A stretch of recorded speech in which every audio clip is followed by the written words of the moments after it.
안녕하세요. 알기 쉬운 한자풀이 1강 시작하겠습니다.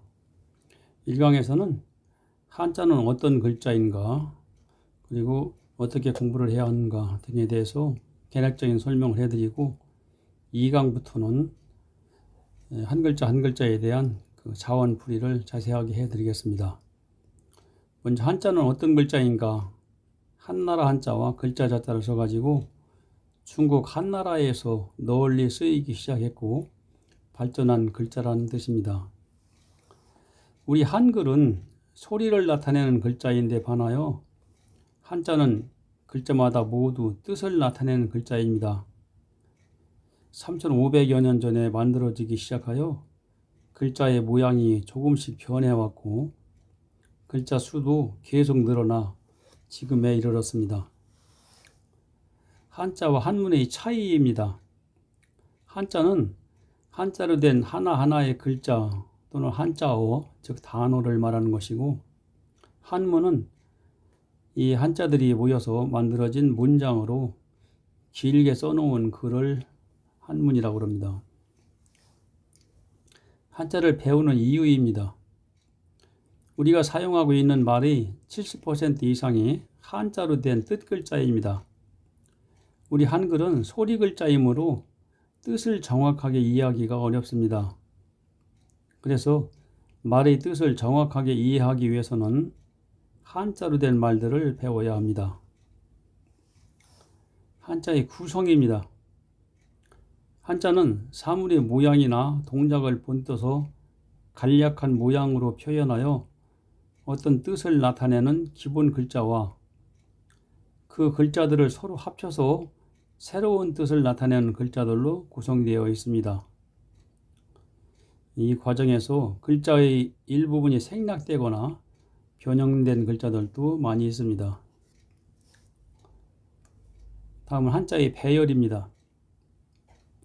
우편이나 자전에는 부숫자에 딸린 글자들 순서로 배열되어 있어서 우리가 체계적으로 공부하기가 어렵습니다.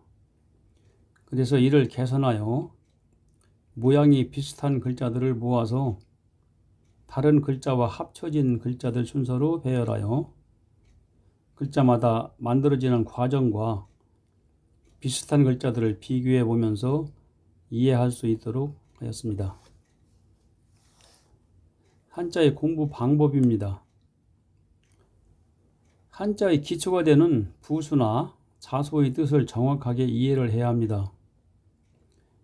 그리고 글자마다 어떤 사물의 모양이나 동작을 본뜬 것인지 살펴봐야 합니다. 또 생략된 글자와 변형된 글자도 원래의 글자를 알아야 합니다. 그리고 글자가 독립해서 혼자 쓸 때의 뜻과 다른 글자와 합쳐 쓰일 때의 뜻이 어떻게 다른지 알아야 합니다. 다시 말하면 글자가 만들어진 원리를 알아야 글자의 뜻이 보인다는 말입니다. 다음은 한자의 특징입니다. 한자는 사물의 모양을 본떠서 만든 상형문자와 추상적인 개념을 기호로 나타낸 지사문자로 시작됐습니다. 상형문자 예를 들면 나무목자나 밭전자처럼 사물의 모양을 본떠서 만든 글자이고, 지사문자를 예를 들면 윗상자나 끝말자 같이 추상적인 개념을 기호로 나타내는 글자들입니다. 상형문자나 지사문자를 2개 이상 합쳐서 새로운 뜻을 나타내는 글자들이 만들어졌습니다. 그리고 한자에는 동그라미 모양이 없고 동그라미는 모두 네모로 나타내고 있습니다. 예를 들면 입구자, 해일자 모두 동그란데 네모로 표현해 놓고 있죠. 그리고 옆으로 놓여있는 사물의 모양을 세워서 나타내는 글자들도 있습니다. 예를 들면 눈목자 같은 경우 옆으로 눕혀놔야 원래 눈의 모양인데 세워서 나타냈고, 개견자나 물고기 어자 같은 경우도 옆으로 놓여있던 것을 세로로 세워서 나타낸 글자들입니다.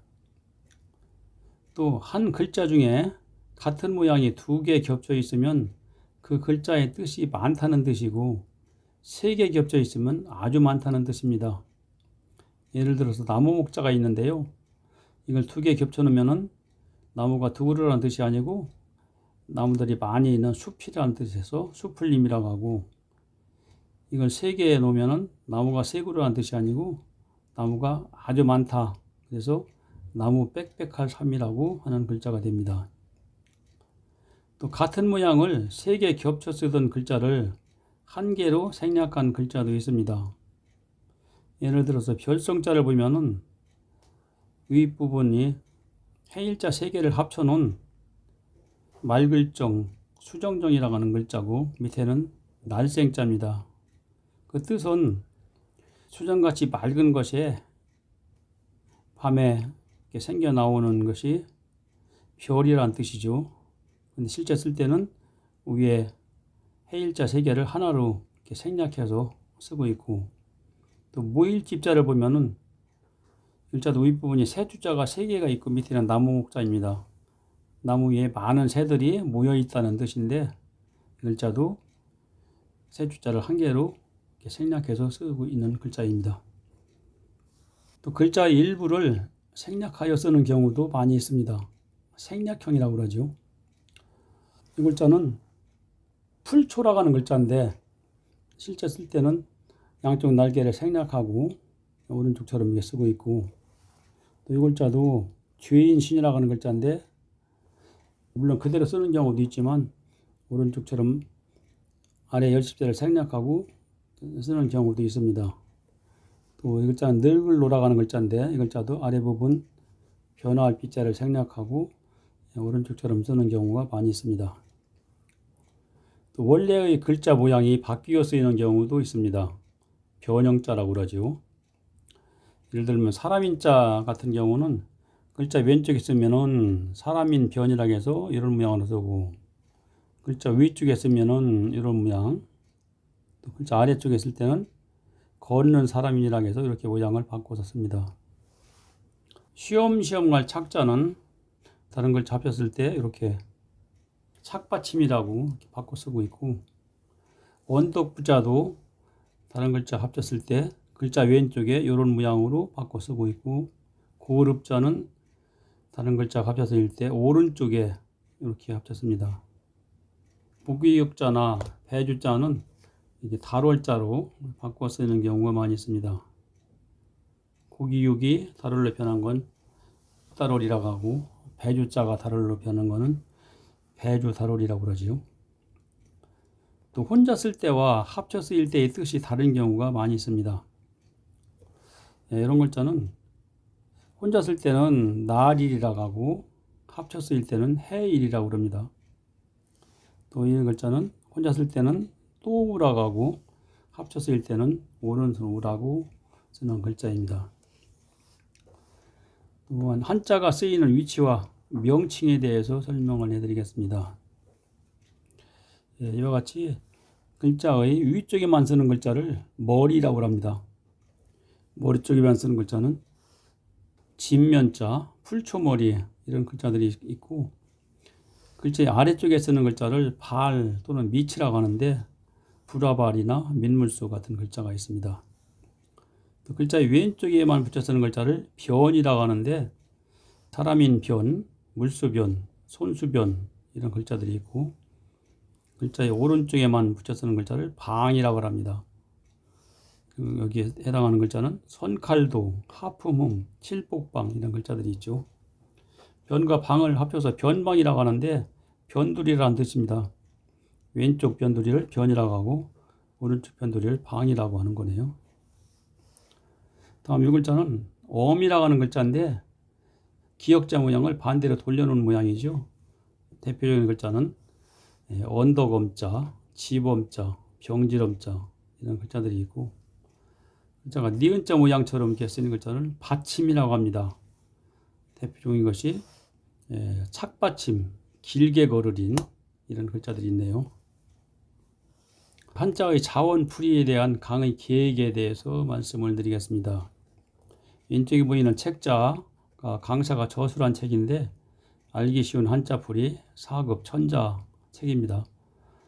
이 책으로 56회에 걸쳐서 1회에 약 25글자 정도씩 강의를 할 계획입니다.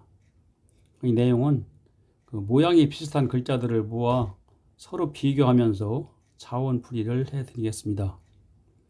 그리고 혹시 이 책을 구입하고 싶은 분들은 교보문고나 알라딘, 북센, 또 이 책의 출판사인 북크크 등에서 구입을 할 수가 있습니다.